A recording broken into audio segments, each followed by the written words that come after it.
Hola, què tal? Benvinguts. Em dic Roser, sóc la Roser. Bueno, hoy me van a permitir que les lea algunas fechas erróneas y equívocas de la venida de Cristo.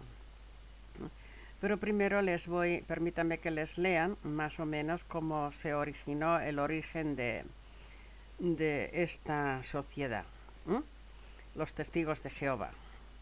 Bueno, una secta fundada al finales del siglo XIX por el norteamericano Charles Russes, conocidos anteriormente como estudiantes de la Biblia. Profetizaron la venida de Cristo para 1843, después para 1844, más tarde para 1866. El teólogo alemán Ad Brumme fijó la fecha para 1836. Por otro lado, en Rusia, un grupo monista en un principio estuvo atento a la fecha de 1889 y después a la de 1891. En 1859 se publicaron las obras de Darwin, El origen de la especie, que influyó en el pensamiento científico y religioso de su tiempo. Hubo muchas publicaciones sobre el liberalismo y la revolución industrial. En 1876 se inventó el teléfono. En 1877 la luz eléctrica. Todas estas publicaciones se realizaron en la imprenta de la Wackenstube. También fue utilizada para el comercio religioso. En agosto de 1878, repito, 1878, la revista Sion, conocida hoy día como La Atalaya, apareció un artículo donde negaban la muerte de Cristo. A principios de octubre de 1946, Wackenstube propuso de una nueva versión de las Escrituras, traducción del Nuevo Mundo, de las Santas Escrituras.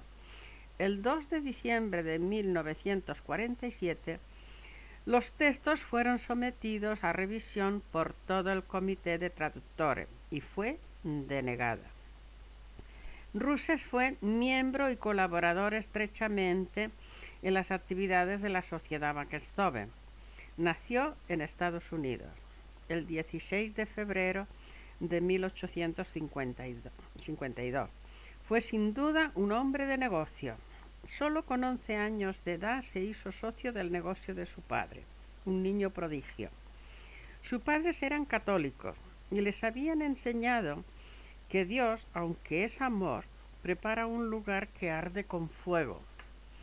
Russes emprendió una búsqueda de la verdad que le llevó a examinar algunas religiones principales del Oriente y finalmente se quedó con las doctrinas adventistas.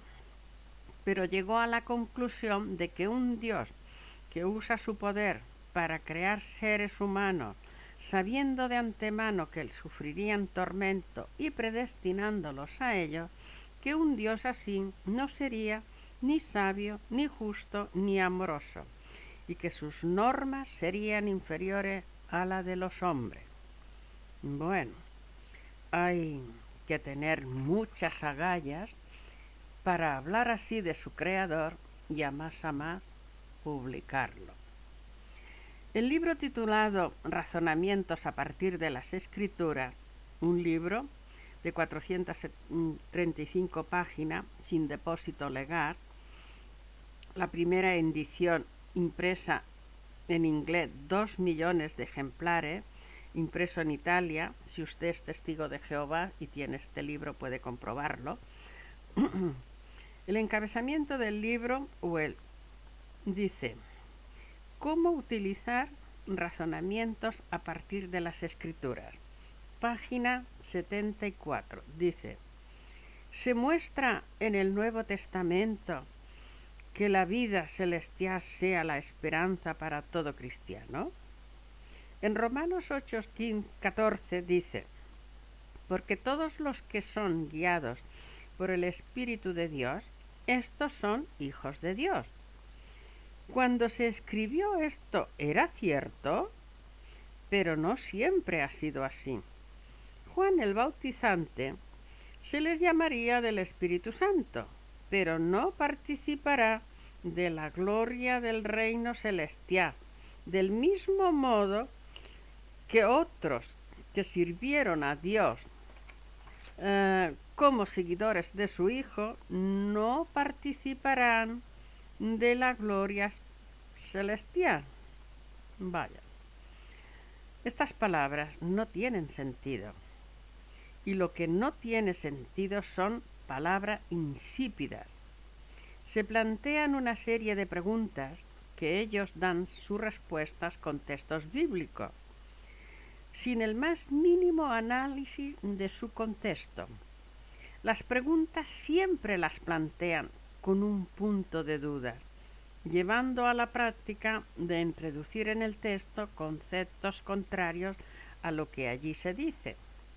Este libro es una provocación a la teología, un desgarramiento de la hermenéutica, un desafío a la historia y, lo que es más grave, una rebelión contra Dios.